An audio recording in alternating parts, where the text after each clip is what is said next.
All right, moving on. In major development, the Supreme Court today rejected the Rajiv Gandhi assassination case convict Nalini's plea for release from jail.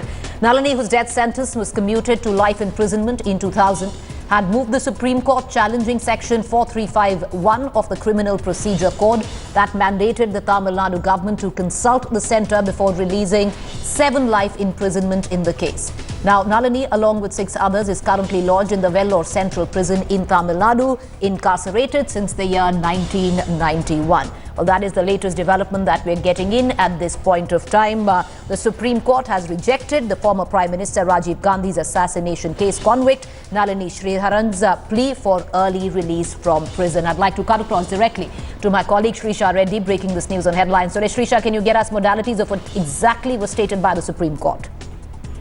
Well, it's a very major development and interesting development at this point in time, Treaty, because remember, now that the Supreme Court has rejected the Nalini's early release plea, now that they have... All right. Trisha, I'm going to just come in here. Just do stay with us. We are getting Radha Krishnan, Nalini's counsel, on the phone line with us.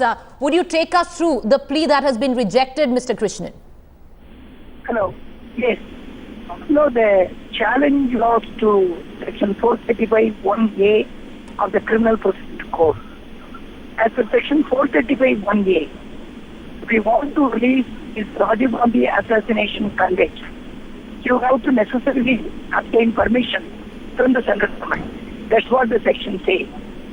But we have challenged the section only on the ground for the purpose of premature release. Investigating agency cannot be considered to be a relevant factor. Whoever may have investigated it happened. Maybe it is CBI, maybe it is state police. So this would not matter at all. What is of importance is whether those persons are fit to join the mainstream of society. The Criminal Procedure Code provision compelling the state government to obtain central government's consent would be unconstitutional. This was our argument.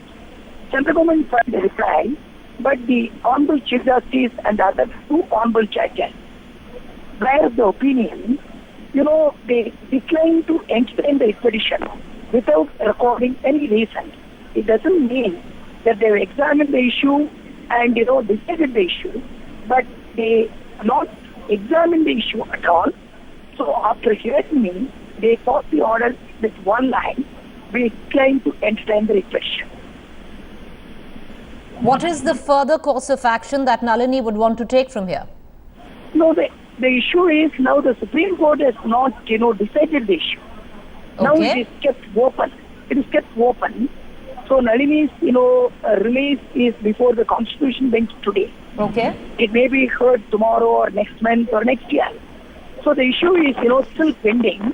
But today's dismissal of the writ petition would not amount to rejection of Nalini's plea. Okay. It will simply mean, yes, they don't want to decide the constitutionality of Section 435(1)(a), requiring the state government of Tamil Nadu to obtain the central government. They don't want to decide the issue. All right. That's why they have passed the order. We decline to entertain the reflection. All right, Mr. Radhakrishna, appreciate you joining us. Nalini's counsel on the phone line with us saying that the matter is still open before the Supreme Court, and I'd like to get some clarity from Srisha, who's been tracking the case very closely. Srisha, we just spoke to the counsel of Nalini, and he went on to elucidate how the matter is still open before the Supreme Court. Can you simplify it for us? Well, exactly, Preeti, if I can give you the breakdown of what exactly happened. Nalini's counsel had actually claimed that she has been languished in the prison for like 18 long years for no fault of hers. That is one of the reasons that why they had filed. Remember, in the month of February or early in the month of first week of February, the Apex Court had commuted the death sentence of Murugan Shantan and A.G. Perarivalan. So she has already been, from her life imprisonment, she has already been given some sort of a breather for Nalini as such. But this one again, the Tamil Nadu Chief Minister also announced the release of all these 4 convicts in the Rajiv Gandhi's assassination case. That's when the centre had rushed through this case and they had stayed the release. So that's when the entire case framed up. And now that Nalini had approached the Supreme Court asking for a immediate or a probably release for Nalini, but again now this comes as a sort of a disappointment for Nalini and the counsel. All right, appreciate you joining us. My colleague Srisha Reddy getting us the very latest on that case. We, of course, will keep tracking details. Appreciate Srisha Reddy for joining us.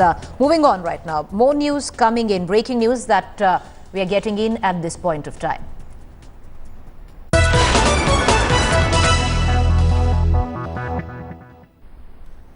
All right, a news just coming in from the Gujarat coastline. Cyclonic storm Nilofer has intensified and has been now upgraded to a very severe storm.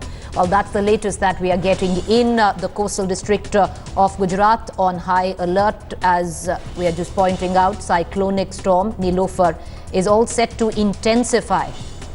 And the latest coming in is that the coastal districts of Gujarat now would receive isolated heavy to very heavy rainfall as cyclone Nilofer is intensifying further into what is being termed as a severe cyclonic storm. The next 24 hours extremely crucial, as pointed out by the Indian Meteorological Department.